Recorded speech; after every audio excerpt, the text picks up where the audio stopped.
Bonjour à vous très chers amis, mon nom est Bap et bienvenue sur la d'acquisition. Cela fait longtemps qu'on ne s'est pas vu pour parler de Yu-Gi-Oh! Vous vous demandez sûrement qu'est-ce que j'avais de prévu. Eh bien en fait beaucoup de choses, néanmoins beaucoup de plans mais pas assez de temps. C'est-à-dire que le temps que j'avais de libre, j'ai préféré le passer à jouer à Yu-Gi-Oh! ou à, ou à m'investir sur mes études. Il est vrai que je ne vous ai pas fait autant de decklists que j'aurais aimé le faire, mais avec la sortie récente de Grand Creator et de Battle of Chaos, j'ai beaucoup de choses à vous dire. En vrai, j'avais tellement de choses à vous dire que je ne savais même pas par où commencer. Et puis au final, aujourd'hui je vous présente le nouvel archétype qui est sorti dans Battle of Chaos, à savoir Dinomorphia. Ce deck, dès son annonce, dès que j'ai vu les cartes, je suis tout de suite tombé amoureux. Mais genre vraiment, ça a été le coup de foudre pour moi, ce deck. J'aime beaucoup les decks contrôle, mais le truc c'est que le meilleur deck contrôle en ce moment, c'est un peu Eldritch, mais le problème d'Eldritch, c'est que tout le monde connaît. Du coup, c'est un peu compliqué d'avoir l'élément de la surprise. Mais avec Dinomorphia, ce problème est réglé. Je vais donc vous présenter cet archétype en détail et on verra par la suite si il devient méta ou pas. Peut-être pas, mais le deck a déjà un avenir prometteur dès le jour de sa sortie. Bon alors, avant toute chose, posons-nous la question de qu'est-ce qui fait le deck Dinomorphia. Et déjà, rien que par ces deux cartes, vous pouvez déjà deviner un peu qu'il s'agit d'un deck fusion, et surtout qu'il s'agit d'un deck dinosaure. What? Eh oui, quelle surprise. C'est vrai que les decks dinosaures d'habitude, c'est plus des decks qui rassemblent les meilleures cartes du type dinosaure en général. Niveau archétype, les dinosaures, c'était souvent soit Dino Luther, soit Evoltil. Jurak si vous étiez courageux, mais au final, il n'y avait pas vraiment de bon archétype dinosaure. Il n'y avait pas de bon archétype dinosaure, à chaque fois c'était juste quelques cartes qui sortaient du lot. Mais pour ce qui est de Dinomorphia, on a un vrai bon début d'archétype. Le plus gros de notre deck, ce sera des pièges, et on aura donc 3-4 monstres en main deck. Moi je joue beaucoup de monstres dans ma version. On va donc commencer par 3 Theresia et 3 Diplos. Ce sont les deux seuls monstres Dinomorphia du main deck. Theresia, vous pouvez voir par sa rareté que c'est la meilleure. Donc, lorsqu'elle est invoquée normalement ou spécialement, elle peut poser n'importe quel piège Dinomorphia depuis le deck. Diplos, lui, quand il est invoqué normalement ou spécialement, il peut envoyer une carte de son archétype du deck au cimetière. Il gagne un petit boost si jamais cet effet est activé et qu'on a 2000 points de vie au moins. Donc Theresia se booste de 500 et passe à 2000, et Diplos fait 500 de burn. Ça peut paraître anecdotique, mais croyez-moi, ça l'est pas. Ce deck, il peut taper très très fort au tour 3. J'ai testé des versions avec seulement 2 Diplos parce que, objectivement, il est moins fort que Theresia. Néanmoins, je pense qu'à en avoir un maximum, c'est quand même très utile parce que ces monstres, on va en avoir besoin pour faire des fusions, et du coup, on a besoin d'en avoir le plus possible, vu qu'ils ne sont que 2. Vu qu'on joue un deck dinosaure, on va jouer un Soul Eating Oviraptor, un Divernosaur et un Ultimate Conductor Tyranno. La triade de dinosaures. J'ai longtemps joué avec 3 Oviraptors, mais le truc c'est qu'il y avait des fois, avoir plusieurs Oviraptors en main de départ, c'est vraiment très mauvais. Et si j'ai Oviraptor plus Theresia ou Diplos, ça devient encore plus mauvais parce que ça fait 2 normal summon dans la main. Et ça pourrait être des pièges à la place. Donc en fait, je me sers de lui pour tuto soit Misk, soit UTC, si jamais je n'ouvre pas de Dinomorphia dans ma main. Et alors, pour le coup, dans mon ancienne version, je jouais 3 pots d'extra, mais là, dans cette version, j'ai plutôt opté pour jouer des Fossil Dig, comme ça, si jamais j'ai besoin de tuto lui ou lui, eh ben, je peux. Et alors... UTC dans ce deck, il est vraiment très pratique pour finir les games. C'est vraiment une grosse machine à OTK des familles, et pratiquement rien ne lui résiste au tour 3. Le seul truc que j'aimerais changer dans mon deck, Là, je ne joue que 2 Seigneurs de la Prison Divine, mais le truc, c'est que cette carte est quand même excellente, surtout dans ce deck. C'est un gros bonhomme qui tape très fort, et il protège nos backrows, et on en a plutôt besoin, vu qu'on joue un deck backrow. En plus, il peut poser la meilleure carte de notre deck à son invocation. Donc je pense qu'en jouer 3, ce serait quand même plutôt utile. Après, j'ai joué très longtemps sans en jouer un seul, et je m'en sortais quand même très bien. Mais depuis que je l'ai testé, je me suis rendu compte que c'est tout de même une carte vraiment excellente. Donc quand j'en aurai un troisième, j'en jouerai un troisième. C'est tout pour nos monstres. Pour nos magies, on n'en joue qu'une seule. 3 Fossil Dig. J'ai testé avec Podextra et j'ai été plutôt déçu par la carte parce que piocher 2 au final c'est un peu hasardeux dans un deck backrow. C'est utile, mais je préfère avoir plus de contrôle sur ce que je récupère. Donc Fossil Dig c'est bien, soit ça nous permet de tuto Theresia, soit ça nous permet de tuto Misk pour protéger Theresia. Et si on a trop de monstres en main, c'est pas excellent. Vous pouvez échanger cette carte avec un pot de prospérité si vous en avez accès à pot de prospérité. Mais vu qu'on joue un deck dinosaure, je pense que Fossil Dig c'est tout de même pas débile. Et maintenant, passons à nos pièges et accrochez-vous parce qu'on en a beaucoup. Alors, pour nos pièges d'Inomorphia, on va commencer par la meilleure. 3 domaines d'Inomorphia. Cette carte est insane. Quand je l'ai lu pour la première fois, je me suis dit « Ah mais attends, mais c'est un petit peu fort !» Bon, en gros, vous avez vu, on joue des fusions. Cette carte, ça va nous permettre d'invoquer nos fusions. En fait, c'est une carte qui dit « Invoquez par fusion un monstre d'Inomorphia en utilisant des monstres depuis votre main, terrain ou deck comme matériel. » Et le fait qu'on puisse utiliser depuis le deck, ça fait que cette carte, non seulement elle va setup le cimetière en envoyant 2 monstres de notre deck au cimetière, mais en plus, ça nous donne nos boss monsters. Et alors, chose importante à savoir avec l'archétype d'Inomorphia, la gimmick de ce deck, c'est que chacun de nos pièges vont avoir un coût qui nous font payer la moitié de nos points de vie. Du coup, nos points de vie vont descendre très très vite dans ce deck. Ce qui fait que chacun de nos pièges ont des effets dans le cimetière pour nous protéger des dégâts. Les pièges normaux ont des effets... Enfin, les pièges normaux nous protègent des dégâts d'effet. Tous les dégâts d'effet. Et les counter traps nous protègent des dégâts de combat. Donc, gardez ça en tête.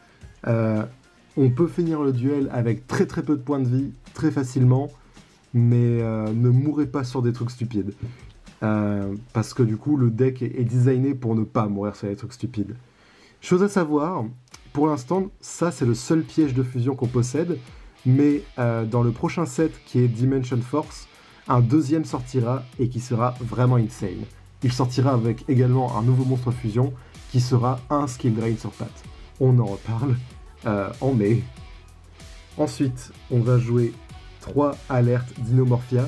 Ce piège nous permet de reborn des monstres d'Inomorphia de notre cimetière dont la somme des niveaux est égale à maximum 8, ce qui fait qu'on peut reborn jusqu'à 2 Dinomorphia depuis notre cimetière, ou bien on peut reborn une de nos fusions. Généralement, ce qu'on va faire, c'est qu'on va activer domaine, puis activer ça pour reborn les matériels fusion.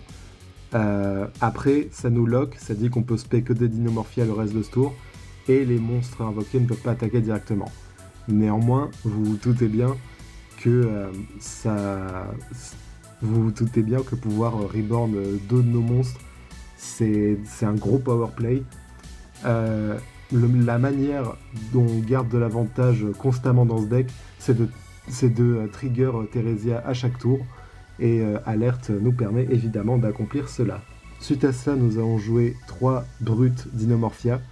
Très simple, ça dit juste, on cible un monstre d'Inomorphia et une carte contrôlée par l'adversaire, et on détruit les deux. Et alors, ce que je n'ai pas précisé, c'est que tous les Dinomorphia flottent. Donc en gros, eux, si jamais ils sont détruits d'une quelconque manière, on peut bannir un piège de notre cimetière pour reborn un Dinomorphia de nom différent. Donc si Theresia est détruite, elle peut reborn Diplos, si Diplos est détruit, il peut reborn Theresia. Ce qui fait que beaucoup de nos cartes vont dire qu'on détruit nos monstres. Mais de toute façon, les decks dinosaures aiment bien s'auto-détruire en général, donc ça ne change pas de d'habitude. Ensuite, pour nos counter-traps, on a 3 Sonic Dinomorphia. Cette carte, c'est une négée de magie ou piège, et c'est très fort. Je considère un peu ça comme un Solemn Judgment, mais d'archétype. Donc évidemment, c'est bien de l'avoir en main, mais par contre, il faut détruire un de nos Dinomorphia pour pouvoir l'activer. Ce qui fait que si on n'a pas de Dinomorphia sur le terrain, mais qu'on a cette carte, ça devient une brique. Mais bon, c'est pas grave, hein, on va toujours avoir des Dinomorphia, n'est-ce pas? Ensuite, 2 carapaces. Je devrais pas en jouer 2. L'une de ces deux-là devrait être un 3e King of the Sky Prison. Mais bon, en attendant, c'est pas non plus si mauvais que ça. Cette carte, elle dit, au début de la battle phase, on peut l'activer pour invoquer un token avec 3000 de défense, et l'adversaire sera obligé de l'attaquer. Et aussi, généralement, je vais plus me servir de cette carte, je vais l'envoyer au cimetière, et je vais la bannir pour protéger les dégâts d'effet. Au final, ça accomplit à peu près la même chose dans les deux cas. Ça nous protège de la battle. Suite à cela, 3 réversions Dinomorphia. Cette carte est très simple, elle dit simplement, si on contrôle un monstre fusion Dinomorphia, on peut copier l'effet de n'importe quel counter-trap dans notre cimetière. Oui, n'importe quel counter-trap. Ce qui inclut des cartes telles que Solemn Judgment. Et en fait, généralement, quand je parle de Dinomorphia, on peut l'appeler un peu Solemn Judgment le deck, parce que, encore une fois, on paye tout le temps la moitié de nos points de vie pour activer nos effets, et du coup, Solemn Judgment rentre plus que jamais dans ce deck. Après, 3 Solemn Strike, très utile, comme toujours. Le souci avec Solemn Strike, c'est qu'il demande de payer une somme de points de vie exacte, qui est de 1500. Si jamais on paye trop de points de vie, on se retrouve à ne plus pouvoir activer Solemn Strike. Mais heureusement, on a un monstre fusion dans notre extra deck qui nous permet de quand même pouvoir la jouer. Après, encore une fois, on peut aussi simplement la copier depuis le cimetière avec réversion. Et enfin, une 3e carte dont j'avais oublié l'existence, et je m'en veux d'en avoir oublié l'existence. 3 intrusions imprudentes. Sorties dans Battle of Chaos, hein, pour des raisons pas du tout liées à cet archétype, c'était totalement du support Evil Eye. Non, c'est pas vrai. En gros, cette carte, elle dit, on doit avoir des points de vie inférieurs à l'adversaire pour activer et résoudre cette carte. Et en gros, on peut choisir entre 2 effets, et les 2 sont très bons. Soit on détruit un monstre contrôlé par l'adversaire dont l'attaque est inférieure ou égale à la différence de points de vie entre nous et l'adversaire, soit on peut reborn un monstre de notre cimetière dont l'attaque est inférieure ou égale à la différence de life points. Mais du coup, c'est génial parce que on peut soit détruire un monstre de l'adversaire, et croyez-moi, on aura toujours des points de vie inférieurs à lui, soit on peut monster reborn. Et dans les 2 cas, c'est utile. Donc cette carte est... Elle rentre parfaitement dans le thème du deck. Avant de passer à l'extra deck, je vais vous parler de 2 cartes qui sont sorties dans Battle of Chaos qui rentrent dans le deck techniquement, mais que je trouve un peu étrange à jouer. La première, c'est Dinofleur, et la deuxième, c'est Fin de la ligne. Dinofleur, c'est un monstre dinosaure niveau 4 avec 2000 d'attaque qui dit que si jamais on active un piège, eh bien on peut l'invoquer spécialement. Et bon, ça fait que c'est un body à 2000 sur le terrain. Mais ce qui est surtout intéressant, c'est que s'il est envoyé au cimetière d'une quelconque manière, eh bien on peut recycler des pièges bannis. Et c'est fort dans Headleash parce que forcément Headleash va bannir ses pièges pour garder de l'avantage. Mais c'est aussi fort dans ce deck parce qu'on va bannir nos pièges pour copier leurs effets ou les bannir pour se protéger de quelconque dégâts. Donc, en plus c'est un dinosaure, donc forcément vous dites cette carte a été faite pour Dinomorphia. Mais le truc c'est que je trouve pas qu'elle est forcément nécessaire cette carte, même si on peut l'envoyer au cimetière avec Oviraptor, parce que tout simplement, généralement on tue l'adversaire avant d'avoir besoin de recycler nos cartes. Et fin de la ligne, ça dit que si on a 100 points de vie ou moins, on peut piocher 2 cartes. Et évidemment, ça arrive dans ce deck d'avoir moins de 100 points de vie. Et si jamais nos life points sont inférieurs à 10, on peut piocher 4 cartes plutôt que 2. Donc forcément là, on se dit, oulala, piocher tant de cartes, c'est incroyable, surtout que ça rentre bien dans le thème du deck. Mais malheureusement, le truc c'est que le temps qu'on arrive à 100 life points, eh ben, on aura besoin d'achever l'adversaire et pas d'attendre 2 tours pour piocher peut-être des cartes qui pourront nous permettre de tuer l'adversaire. Non, nous on les veut tout de suite les cartes. Donc ouais, je suis pas convaincu de cette carte. Elle est rigolote, mais je pense pas que ce soit vraiment nécessaire dans ce deck. C'est un peu comme le piège dans... c'est un peu comme le piège paléozoïque qui permet de piocher 2 cartes, mais le truc c'est que au final, c'est de l'espace qui est pris et qui pourrait être une interruption à la place. Donc ouais, vous pouvez les jouer si ça vous amuse, et je peux comprendre que ça vous amuse, mais pour le coup, je préfère jouer le deck de manière un petit peu plus optimisée, plutôt que Golry.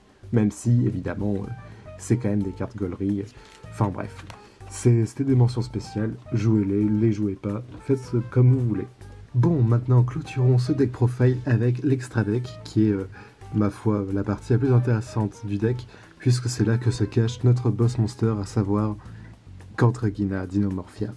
Cette carte est littéralement la raison pour laquelle je suis amoureux de l'archétype. Je veux dire, regardez-la, elle est absolument magnifique. Bref, nous allons en jouer 3 copies. Elle est extrêmement importante, même s'il est peu probable qu'on invoque les 3 en un duel. Ensuite, 3 Stealthbergia. Je devrais peut-être vous expliquer ce que font les cartes avant de m'emballer. Donc, qu'est-ce que fait Cantragina? Alors, elle a 4000 d'attaque, mais elle perd une attaque équivalent à nos points de vie. Seulement, vous l'aurez compris, vu qu'on va payer la moitié de nos points de vie à chaque fois qu'on active une carte, elle va très vite grimper en attaque. Elle a un effet durant une phase qui dit que on peut bannir un piège Dinomorphia de notre cimetière pour copier son effet. On ne peut malheureusement pas faire ça avec une counter trap. Elle a également un floating effect comme le reste de l'archétype, qui fait que si jamais elle est détruite, on peut reburn un Dinomorphia de niveau 4. En fait, elle est extrêmement pratique parce que pouvoir copier un effet de piège en effet rapide, ça permet toutes sortes de plays. Évidemment, le play de base, c'est l'invoquer avec domaine, puis bannir domaine pour réinvoquer Stealthbergia. Bon, après, il va y avoir la prochaine fusion qui sortira, donc ce sera plutôt lui qu'on invoquera avec son effet. Mais aussi, elle peut copier brut dans le cimetière pour détruire, donc c'est évidemment très utile. Mais elle peut également... Bon, je vais pas citer tous les pièges d'Inomorphia non plus, mais bref, le fait qu'elle puisse copier n'importe quel piège en effet rapide, c'est extrêmement fort. Juste, ce n'est qu'en main phase, donc faites attention. Et Stealthbergia, en gros, il dit qu'on ne paye pas les costs de nos pièges ou des effets de nos monstres d'Inomorphia, et il dit également que si jamais l'adversaire active un effet de monstre, on peut infliger des dégâts à l'adversaire équivalents à l'attaque du monstre. Cet effet est utile pour si jamais l'adversaire a très peu de points de vie, et ben on peut juste invoquer Stealthbergia et le burn dès qu'il fait quoi que ce soit. Et il a évidemment le floating effect qui dit que s'il est détruit, on peut reburn un Dinomorphia de niveau 4. Ce qui est intéressant avec lui, c'est que si on n'a plus assez de points de vie pour payer les costs de Solemn Strike, eh ben, s'il est sur le terrain, on pourra quand même l'activer, puisqu'on ne payera plus les coups. Après, généralement, on préfère quand même payer les costs pour avoir Cantragina à la plus haute attaque possible. Et alors, là, c'est tout pour le côté fusion. On n'a pas encore Dinomorphia Rexstrom, mais du coup, comme on joue pas mal de niveau 4, je joue des Xyz. Donc, évidemment, on va jouer de Lagia, de Dolkia. Les deux sont absolument insane. Ils sont surtout insane parce que du coup, ça fait que ils permettent d'économiser nos back row. Ensuite, un Degusto Emerald parce qu'on épuise quand même nos ressources assez vite dans ce deck, donc c'est pratique de l'avoir. Un Babushka. Un Babushka si jamais nos plans tombent à l'eau, ou si on n'a aucun accès à domaine ou je ne sais quoi. Et un Dragon de la Tornade. Au final, on peut jouer un peu ce qu'on veut à ce niveau-là. Genre, tout ce qui nous intéresse, c'est ça. Quand Dinomorphia Frenzy et Rexstrom sortiront, on aura 9 monstres dans l'extra deck au lieu de 6. Et du coup, le reste, ce seront des free spots. Juste, Dolka et Laga sont extrêmement importants dans ce deck, donc j'en joue 2 de chaque parce que j'ai pas vraiment besoin d'en avoir 3, mais un seul, ça me paraît peut-être un peu dangereux, genre si jamais on a de nouveau besoin de Laga, parce que lui, il utilise ses matériels très vite, Dolka un peu moins, mais bon, bref. Je divague. C'est tout pour ce deck profile. Donc pour le moment, le deck est relativement peu cher. Les secrets, elles coûtent environ 10 € chacune. Et le reste, c'est très peu cher. Surtout qu'en plus, les cartes dinosaures ont été reprint dans Maximum Gold. Donc ça rend pas dur de mettre la main dessus. J'aurais bien aimé les avoir en gold pour rendre mon deck Gucci. Mais bon, ce sera pour une prochaine fois. Je ferai une mise à jour de ce deck à la sortie de Dimension Force, comme ça on pourra un peu discuter de à quel point Dynamorphia Frenzy sera insane. D'ici là, je vais devoir vous laisser avec Dynamorphia. Et alors, avant que je ne fasse ma phrase de fin, j'aimerais vous faire une petite proposition. Je vous propose de choisir le deck profile de la prochaine vidéo. Pour la prochaine vidéo, je vous propose de choisir entre 4 options. La première option, je vous fais un deck profile Ghost Trick. Parce que le deck a quand même reçu 4 nouvelles cartes de support et je kiffe cet archétype avec ma vie. La deuxième option, c'est je vous fais un deck profile Inzektor. L'archétype entier a été reprint dans Grand Creator, donc c'est l'occasion ou jamais de se faire le deck. Et option numéro 3, je vous fais un deck profile Punk. Je vous laisse décider dans les commentaires. Si aucune de ces 3 options ne vous va, je peux également vous faire un deck profile sur l'un de mes decks préférés, à savoir Guerrier Ancien. Bon, je vous laisse et je vous laisse décider de cela en commentaire. En attendant, n'oubliez pas, restez créatifs. Et rappelez-vous que personne ne s'attend à la acquisition.